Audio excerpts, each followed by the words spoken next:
المقطع التالي أرسله لبرنامجنا أون تيوب سامح منتصر. ففي محافظة السويس وتحديدا ميناء العين السخنة اعتصم عمال الميناء لمدة تزيد عن 5 أيام للمطالبة باسترجاع حقوقهم المسلوبة ومن أجل المحافظة على كرامتهم كعمال مصريين. وبيأتي الاعتصام بعد فشل المفاوضات اللي قامت بها وزارة القوى العاملة اللي تدخلت لمحاولة حل الأزمة بين العمال وشركة موانئ دبي العالمية اللي لها حق إدارة ميناء السخنة حتى عام 2032 بناء على العقد المبرم ما بين شركة دبي العالمية وحكومة أحمد نظيف في عهد مخلوع. وأكد العمال في اعتصامهم على أن هدفهم ليس الإضرار بمصلحة مصر وأنهم هيقوموا بالتبرع بشهر كامل من رواتبهم للمساعدة في النهوض باقتصاد مصر في حالة حل مشكلتهم واسترجاع كرامتهم وحقوقهم.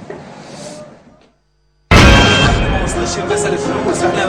ما وصلش بينا ان احنا عاوزين فلوس،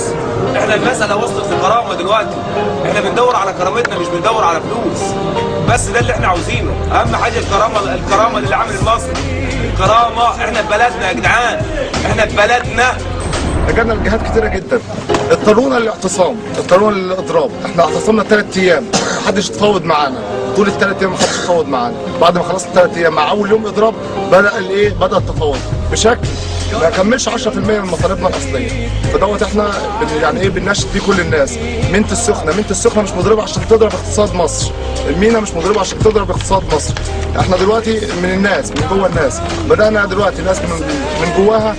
طالبه دلوقتي بشهر، عايزه شهر لاقتصاد مصر، هتتبرع بشهر ميناء السخنه لاقتصاد مصر. احنا عمال وموظفين ميناء السخنه المصريه ونأكد انها مصريه، احنا دلوقتي بنتكلم على مساله كرامه، ما بنتكلمش على مساله فلوس ولا مساله ماده،